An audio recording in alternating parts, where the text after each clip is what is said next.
Que a paz de Deus, que a luz do nosso Senhor Jesus Cristo nos envolva, hoje, agora e eternamente. Com o tema, as 5 alternativas para não se praticar o aborto. Quando nós vamos falar sobre o aborto, temos que primeiramente fazer uma visão, ou ter uma visão das Marias do Nordeste, as mulheres corajosas que deram o maior exemplo de reprodução humana nesse país, mostrando perfeitamente que o amor vence todas as dificuldades, mesmo que essas dificuldades sejam econômicas. Não há motivo para se matar, não há motivo para se abandonar. Quando nós vamos fazer uma breve introdução a respeito de inúmeros espíritos que reencarnaram nessa região Nordeste, graças a essas mulheres que aqui se encontram, que tiveram a coragem de assumir a maternidade, e de homens também bravos que tiveram a coragem de assumir a paternidade, que não abandonava os seus 15 filhos, 20 filhos, e assim sucessivamente. Homens esses ignorantes, que não sabiam ler nem tampouco escrever, mas que sabiam do compromisso que se tinha com a justiça divina, com os filhos que reproduziram e colocaram nessa região, mostrando que o trabalho em conjunto fez com que todas as famílias nordestinas crescessem e superassem a fome dessa região. Isso são exemplos claros. Porque o tema que nós vamos abordar agora, as 5 alternativas para não se praticar o aborto, uma visão que nós temos com relação a isso, que teremos que passar para todos que se encontram aqui e para todos que vão nos ouvir pela internet. Quando vemos que essas crianças de 10, 15 anos, crianças de 6 anos, crianças de 7 anos, de 5 anos, de 2 anos, inúmeras famílias que estavam aqui no Nordeste, entendeu? Mas que os pais tinham um verdadeiro compromisso de educar esses espíritos, e que em nenhum instante ele reclamava do estado gestacional da sua esposa, não. Cada vez que viu o filho, mais felizes esses homens ficavam. Eram homens de coragem, viu? Então ficavam felizes e se achavam abençoados por Deus em ter na sua família mais um herdeiro para compartilhar a enxada, mais um herdeiro para compartilhar o gado que se encontrava ali, mas que eram pessoas fiéis a uma lei colocada nos 10 mandamentos que diz: não matarás. Eram fiéis mesmo. Cumpria. Nesse processo de povoação do Nordeste, a gente observa que o número de aborto era mínimo. Entendam vocês, mínimo. A maioria dos abortos que aconteciam eram abortos espontâneos. E mesmo assim, uma mulher nordestina, ela tendo 10 filhos, quando ela perdia uma gestação, ela sentia na sua alma a dor da perda. Isso se chama amor à criação divina. Observamos que nas inúmeras famílias nordestinas, todas aquelas pessoas que tinham 15, que tinham 10 filhos, 18 filhos, a média era de 25 filhos. Teve mulher que teve 25 filhos, a média era essa. Todos esses espíritos foram educados. Nenhum desses espíritos deu para nenhuma coisa ruim na vida. Todos eles trabalhavam, todos eles tinham um conceito de moralidade de pais analfabetos. Ainda bem.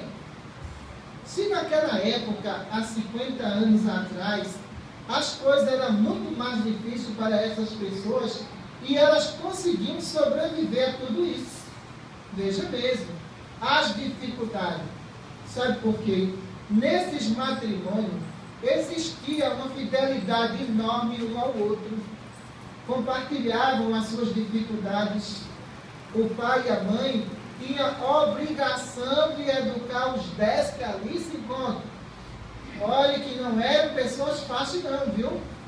Eram espíritos rebeldes, espíritos que desafiavam pai e mãe, mas que acima de tudo eles tinham respeito aos que estavam ali presentes nas suas inúmeras famílias que ali povoava aquela região. Quando a gente faz uma breve introdução desse problema, a gente verifica perfeitamente que os dias atuais de hoje já não se encontram as mesmas dificuldades do outrora, não. De jeito nenhum.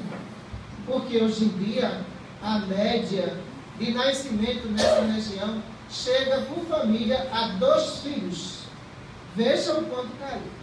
A 2 filhos. Olha, se você educasse 15, imagine a dificuldade que não sentia. Só que hoje você educa 2. E quando se educa 2 espíritos, há tempo demais para conhecer cada um deles, os seus costumes, as suas viciações. Agora, não dá para entender por que 2 espíritos, dentro de um lar, dominam um lar e faz muitas vezes com que a ordem de pai e mãe seja quebrada. Não pode uma coisa dessa não, gente. Se lá outrora se tinha 20 filhos, se educava os 20 filhos, todos os 20 filhos dava para bons profissionais da vida, e hoje se temos 2 filhos numa família, há mães que chegam para mim e dizem: doutora, eu não aguento esses 2 meninos, se a senhora tivesse 15, se a senhora tivesse 18 filhos. O que nós temos que entender nessa parte é que quando vai se ser mãe e pai, tem que se renunciar ao seu tempo, para você dedicar agora um tempo de um novo espírito que está ali, para um novo processo de reeducação espiritual. Mas tem pai e tem mãe da atualidade, da época de hoje, que se casam, tem filho, quer continuar na mesma vida de solteiro. Como é que pode? Eu não posso mais ir uma praia por causa desse menino. Veja mesmo, eu não posso ir mais ao cinema porque eu tenho que estar com esse menino. E faz do menino uma verdadeira bolinha de ping-pong. É interessante. O filho é seu. Não, o filho é seu porque agora eu vou sair. Veja mesmo.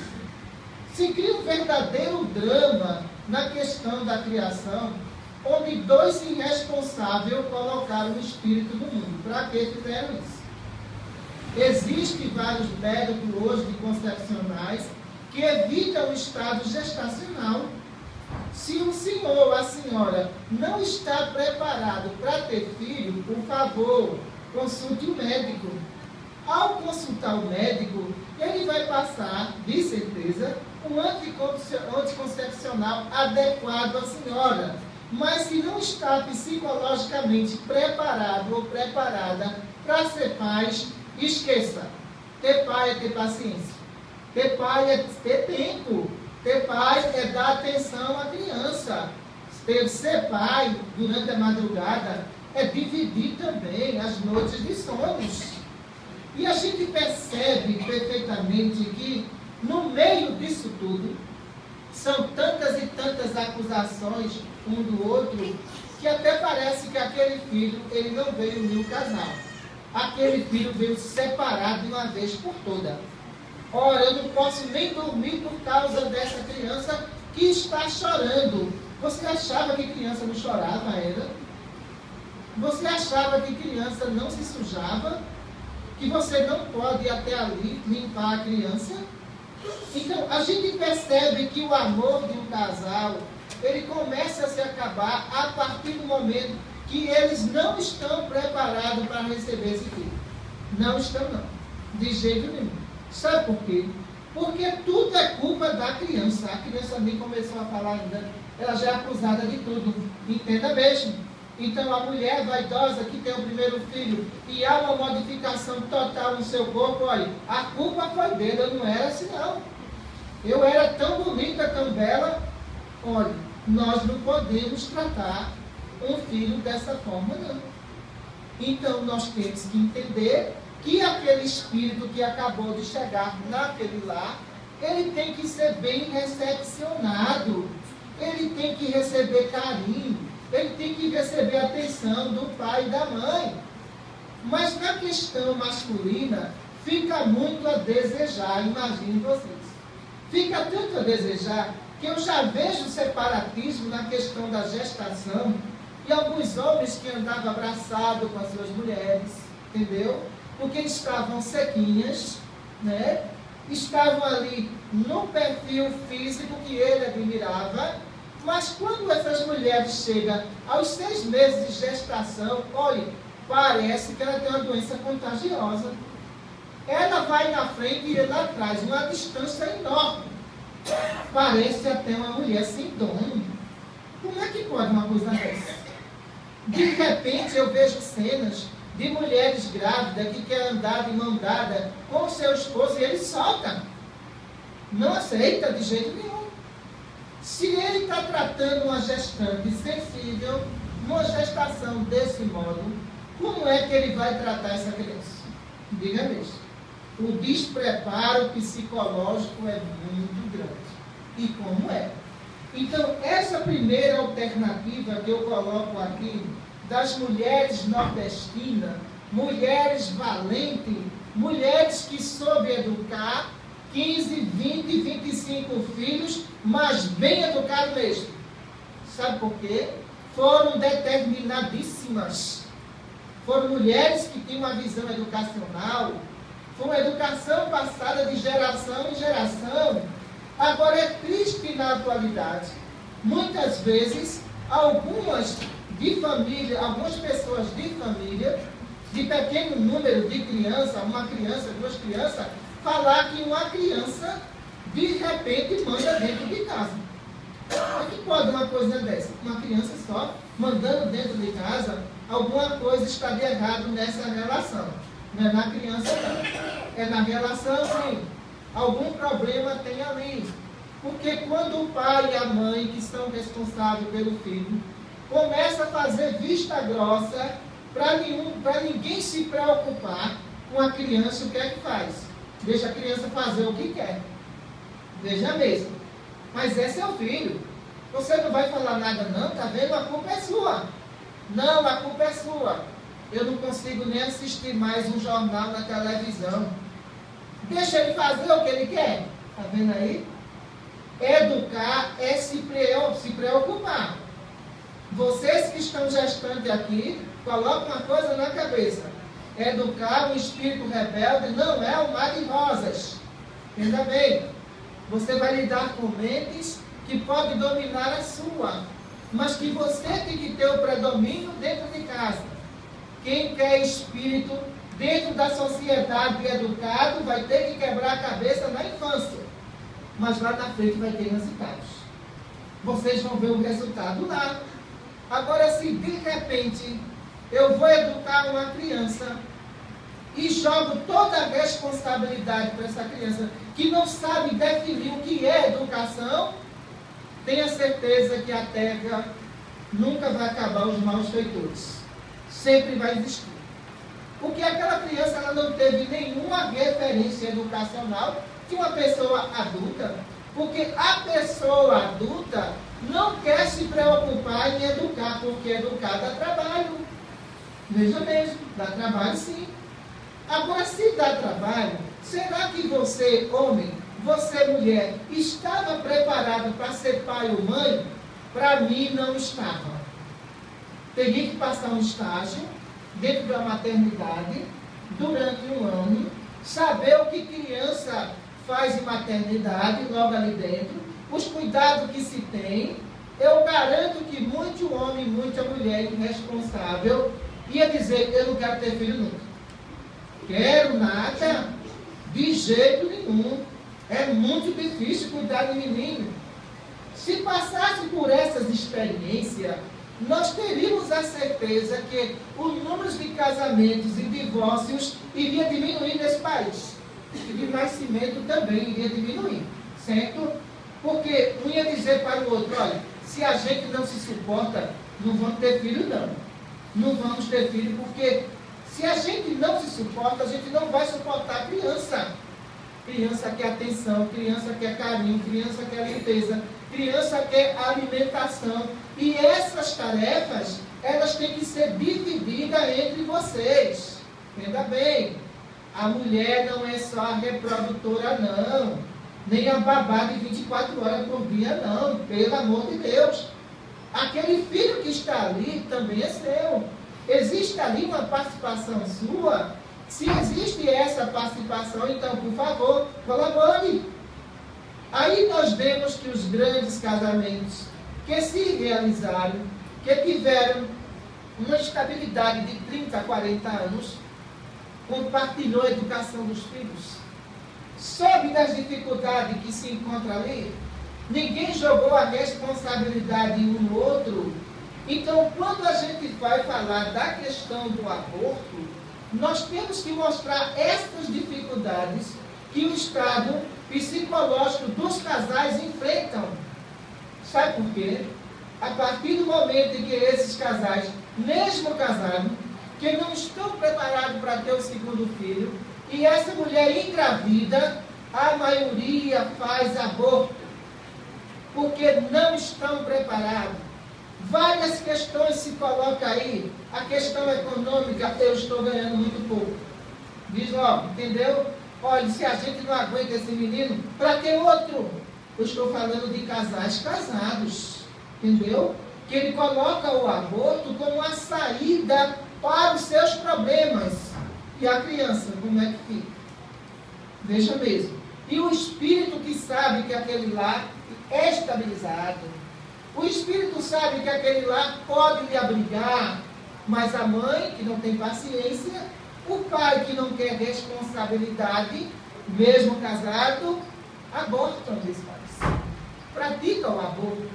Sem contar ainda na segunda questão da assistência às adolescentes. Falamos em aborto, certo? Falamos que não deve praticar o aborto, não deve sim. Concordo plenamente. Mas será que nós temos uma política de orientação à nossa juventude para que essa juventude não venha engravidar e depois abortar? Me diga qual é a política que tem de orientação sexual aos adolescentes. Nenhuma. A verdade é essa. Por quê? Primeiramente, incentiva o uso do sexo nos adolescentes muito prematuros. Que não sabe nenhuma responsabilidade. Que muitas vezes adolescentes inocentemente que engravidam, entendeu? E não sabe nem que está grávida. Só através de exames de beta-HCG é que vai saber que está grávida. Agora, quando a gente observa que a mídia incentiva imediatamente a gravidez na adolescência, a mídia tem toda a responsabilidade sobre isso. Como tem? Eu vou dizer por quê. Porque a partir do momento em que você coloca vários comerciais incentivando o uso de preservativo e não educando a sua população na área sexual, o que vai acontecer? Uma gravidez na adolescência. Simplesmente isso. Porque aquela adolescente, ela está recebendo a imagem, ela está recebendo o áudio, entendeu? Ela vai ser motivada pelo comercial do preservativo que está sendo colocado ali, achando ela que está protegida de tudo. E não está. Porque o preservativo protege, sim, das doenças venéreas. Mas e as doenças morais? E o abandono, muitas vezes, do próprio companheiro muito jovem, que não quer assumir aquela responsabilidade com ela. E esses danos, quem é que cobre? Me diga. O Ministério da Saúde cobre esses danos morais? Cobre não. Mas não cobre mesmo. Adolescentes, muitas vezes, que não pegaram nenhum tipo de doença venérea, mas a doença da alma, a depressão pelo abandono, que leva milhares de adolescentes ao suicídio nesse país, porque foi abandonada pelo seu companheiro. Será que o Ministério da Saúde cobre isso? Cobre não, pessoal? Porque isso é um sentimento interno, é um sentimento de dentro, que faz com que as mulheres sofram o drama do abandono, sabendo que está com o filho ali, mas os incentivos dentro dos comerciais de televisão, de rádio, continuam. E como continua? Se de repente nós temos uma educação sexual dada nas escolas, dentro de casa, olha, tenho certeza que o número de adolescentes grávidas nesse país, mas iria cair do dia para a noite. E como iria cair? Mas se de repente perde-se o controle educacional dentro das escolas, onde escola foi feita para se estudar, professor foi feito para se respeitar, e o que é que acontece? Os alunos que não tiveram uma base educacional dentro de casa, os pais frustrados porque o casamento não deu certo, que não souberam dar um limite a esses filhos, de repente, aquele comercial lá, do preservativo, incentivando a adolescência a praticar o sexo muito cedo, leva esse sexo para dentro das escolas com o preservativo que o governo anunciou. Quem é o culpado? Só são os pais? Então nós temos que ter várias direções com relação a isso. Porque quando eu observo que muitos professores, eles dão a própria alma dele pelo aquele aluno e ele não obtém resultado nenhum. Ele não vê retorno nenhum. Sabe por quê? Porque o sistema criou aquela criatura daquele modo e o sistema alimenta aquela criatura e o mais prejudicado é o profissional da educação. Ele é o mais prejudicado. Eu digo sempre que professor, nas minhas palestras, eu digo sempre, olha, professor é psiquiatra, professor é psicólogo, professor é pai, professor é mãe, professor é tudo. Como é que alguém pode suportar tanta pressão dentro de uma sala de aula? Me diga isso. Como é que alguém pode administrar várias funções que não são deles? E de repente nós dizemos o seguinte, mas o número de aborto em adolescente cresceu muito nesse país. Nós temos que liberar o aborto para que essas adolescentes ela receba um tratamento adequado. Nunca vai receber esse tratamento adequado, não. Tenha certeza disso. Se não temos uma educação adequada, se não temos uma política de saúde sobre a mulher adequada, coitada da adolescente. Porque se ela cometer um aborto em casa, ou ela vai cometer um aborto em um hospital público, não vai fazer diferença nenhuma no tratamento, não. E na dívida também que ela está assumindo, não vai fazer diferença nenhuma. Ela está cometendo um crime perante a justiça de Deus. Aquele que reproduziu, aquele adolescente que incentivou a sexualidade, também ele estará cometendo um crime perante a justiça divina. Por quê? Eu coloco ele como o autor principal da reprodução. Se não existisse o espermatozoide dele fecundando no óvulo, não existia a gestação. Mas como é que você pega uma juventude totalmente desorientada, uma juventude sem base moral nenhuma, vendo incentivos de programas de adolescente incentivando a gravidez? Você vai esperar o quê dessa juventude? Me diga isso. Violência, sexo e droga. Só isso. É o que você pode esperar dessa juventude. Agora, para a gente proibir o aborto, olhe, não é só existir a lei de proibir o aborto, não. É preciso também cercar os que incentivam na adolescência o sexo prematuro. É preciso que a gente observe que mesmo que haja uma lei que proíba o aborto, Mas se a mídia continuar incentivando a sexualidade e o sexo na adolescência, essa lei não vai valer de nada nesse país. Temos que combater a raiz. É lá que nós teremos que cercar. Porque se a gente cerca esse incentivo sexual que existe na juventude, tenha certeza que o aborto no Brasil, mesmo que ele seja legalizado, teremos uma juventude consciente. Teremos uma juventude de grande responsabilidade. Mas, na verdade, por enquanto, nós estamos criando uma juventude que vai chegar à fase adulta frio e calculista em termos de sentimento. Por quê? Encontramos mais reprodutores do que homens de sentimento. A diferença é essa. E quando você passa a encontrar mais reprodutores do que homens de sentimentos, vai ser filho abandonado na rua, creches lotadas, entendeu? Abrigos de crianças lotadas, e mais reprodutores irresponsáveis, que não vai ter limite em termos de reprodução. Sabe por quê? Na mente dele machista, ele diz: eu sou homem, ela que se cuide.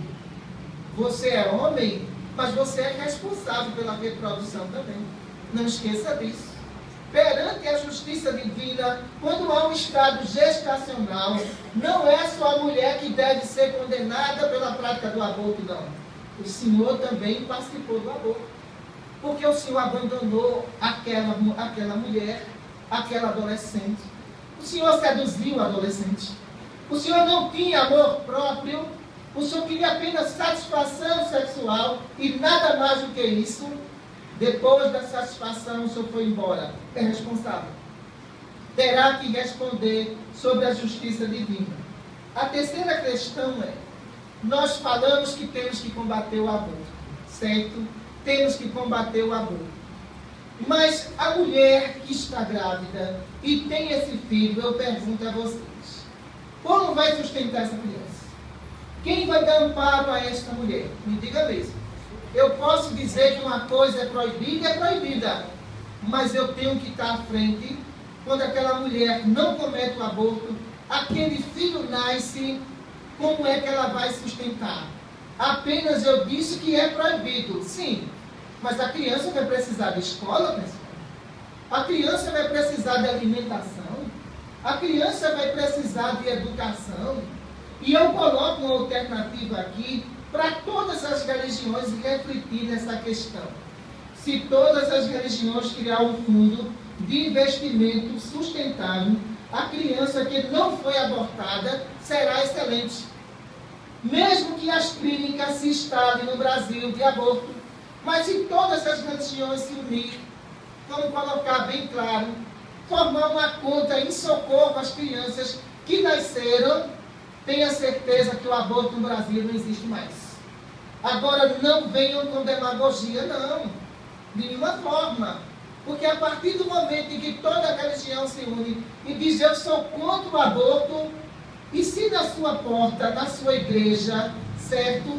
No seu centro espírita, nos hospitais espirituais, aparecer 5 mulheres dizendo: olha, eu ia abortar, mas não abortei. Vocês têm como sustentar essas crianças junto comigo? E agora, religiosos, como é que fica? Se todos colocar a cabeça para pensar, nós teremos uma nova visão de defender a vida. Então, se queremos defender a vida, nós que fazemos parte desse conjunto de religião, no Brasil, devemos se unir. Vamos se unir. Católicos, espíritas, evangélicos, budistas, todos nós que defendemos a vida, todos nós que somos contra o aborto. Então, a partir do momento que alguém desejar abortar uma criança, procure um centro espírita, uma igreja católica, uma igreja evangélica e diga: vocês é a salvação dessa criança. Eu posso ter para vocês sustentar? Aí eu quero ver a religiosidade de vocês. Aí eu quero ver realmente se todos nós somos desprendidos. Nós queremos proibir, mas não estamos pensando nas consequências também da mulher que vai ter a criança. Nós temos que criar alternativa para esse espírito crescer. Nós temos que educar essa mulher para, mais uma vez, ela não reproduzir e ficar só no mundo, não. Nós criamos essas alternativas. Então, se a partir do momento que a gente cria alternativa sustentável, de segurar a gestação dessa mulher, de segurar, pelo menos, a vida dessa criança até os 15 anos de idade, veja mesmo, isso é investimento. Até 15 anos de idade, tenha certeza que pode ter 100 clínicas de aborto, 2.000 clínicas de aborto aqui no Brasil, mas nenhuma delas vai funcionar. Porque o próprio sistema religioso sustentou a questão de não ao aborto e não permitiu, pessoal. Agora eu tenho que entender o seguinte: só se comete o aborto pelo desespero. É desespero. Entenda bem. Principalmente na faixa etária de 16 anos abaixo, eu vejo que é desespero. O pai radical, a mãe sentimento nenhum, os vizinhos pouco estão importando com aquela situação. Muitas vezes aquela mulher que se encontra no estado gestacional, ela não tem o apoio moral de ninguém. Ela olha para um lado e olha para o outro, quem socorrer? Me diga mesmo. Agora, se a religião, dentro da comunidade, a religião fizer esse papel de salvar aquele espírito, tenha certeza que nós estamos cumprindo com aquele mandamento de Jesus: amai o próximo como a ti mesmo. Estamos cumprindo. Agora, nós podemos criar lei, nada contra. Agora, devemos criar lei, mas dar sustentabilidade a essas mulheres que estão aí desamparadas, entenda bem, que precisam de tratamento psicológico, que precisam de incentivo à vida, porque muitas vezes o amor que ela sentia por aquela pessoa que procriou aquela criança não era o mesmo amor que ele sentia por ela. E agora, o homem muitas vezes é muito mais fraco do que elas na hora do aborto, porque quando chega e diz: olha, eu estou grávida e o filho é seu. Não, é de outro, pode abortar. Milhares de homens pensam dessa forma, principalmente os reprodutores. Essa classe pensa dessa forma. Ele procura logo se isentar de responsabilidade, porque ele, na verdade, não quer assumir aquela paternidade. Ah, eu sou muito jovem. Ah, eu estou desempregado. E por que o senhor não pensou nisso antes? E por que o senhor não raciocinou nisso antes? Ah, mas quem tem que pensar é a mulher. Muitos falam assim, porque ela tem a perder. Eu não, o senhor também tem a perder. E como tem? E se essa mulher tivesse filho? E se esse filho chegar a 18 anos de idade? E se esse filho se formar em medicina ou na área de direito, será que esse filho tem a obrigação de reconhecer como pai? Pense nisso. Será? Depois não tem o que reclamar. A outra alternativa, na questão de não ao aborto, nós temos que observar a questão do estupro. Item 4. É muito sério. A partir do momento que uma mulher é violentada, todo o seu sentimento vai junto. Sentimento feminino, sentimento de perda, de agressividade, de incerteza, sentimento de desamparo, de tudo isso. O pior disso tudo é que essa mulher, ela só tem direito mesmo a alguns exames, um tratamento psicológico, nada mais do que isso. O agressor, por ser réu primário, ele pode passar até 6 meses preso, depois ele retorna a fazer novas vítimas. Vejam mesmo. Que coisa interessante, né? Então, o autor principal do crime que está ali, da adolescente ou da mulher adulta que ele estuprou, na verdade, ele não vai ter nenhuma punição. Ele vai ser solto, entendeu? Ele vai começar a fazer novas vítimas, pode ser criança também. Então, se eu quero combater o aborto, eu tenho que combater os veículos principais da reprodução. O irresponsável, o estuprador, o maníaco. Eu tenho que cercar todo esse pessoal com leis duras, que puna, que coloque ele numa prisão de 20 anos, de 30 anos, sem redução de pena. A nossa visão espiritual é essa. Isso é um processo de reeducação do espírito. Agora, uma mente doentia, que violou todo o sentimento feminino, de repente vai violar outros sentimentos, porque ele não tem controle nenhum. Ainda dizem que uma pessoa dessa é normal perante a justiça, não pode uma coisa dessa. Então, a gente vai ter que entender que a reprodução que leva ao aborto, ela tem várias portas abertas. Não é isso? Tem várias portas abertas. Essas portas, primeiro, tem que ser fechadas. Se fechar essas portas, nem precisa de lei para aprovar o aborto ou não no Brasil. Ele nunca vai existir. Nunca vai existir porque essas portas estão fechadas. Na minha visão médica e espiritual, um homem que já engravidou 4 mulheres, 5, não assumiu nenhuma paternidade. Por que esse homem não tem que fazer vasectomia, pessoal? Mas tem mesmo. Ele está estragando o sentimento dos outros e o dele próprio. E de repente, o que é que acontece? Esses mesmos homens que mexeram com todos os sentimentos femininos continuam reproduzindo. Continuam reproduzindo. Pais sem filhos. Filhos revoltados.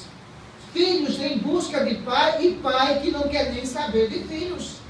Se você está na condição de reprodutor ou simplesmente de compulsivo sexual, vasectomia. Pelo menos o Senhor não carrega nas costas a dívida de engravidar mulheres sem sentimento. É o único caminho que pode lhe conduzir à moralidade. A quinta questão é educação religiosa como princípio básico para a evolução do ser humano.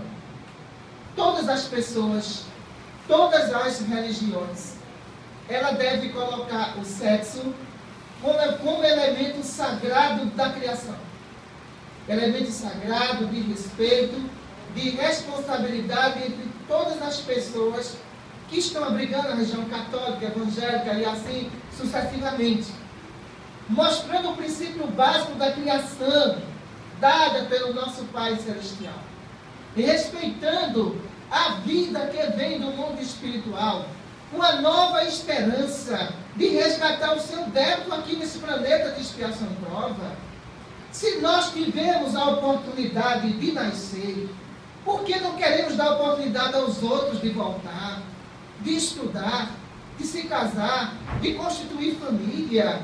Quando a gente coloca a questão do aborto nessa visão, de nós não permitirmos que aquele ser que está chegando seja feliz, porque nós não somos felizes, estamos sendo egoístas com nós mesmos. Vamos dar a essas criaturas o direito de nascer, o mesmo direito que nós tivemos aqui na Terra, porque se nós damos a ele o direito de nascer, estamos provando perfeitamente que Deus nos dará, numa próxima reencarnação, o direito de reparar os nossos próprios erros. Muita paz para todos. Que Deus ilumine a todos, hoje, agora e sempre, doutora Cristina Santos.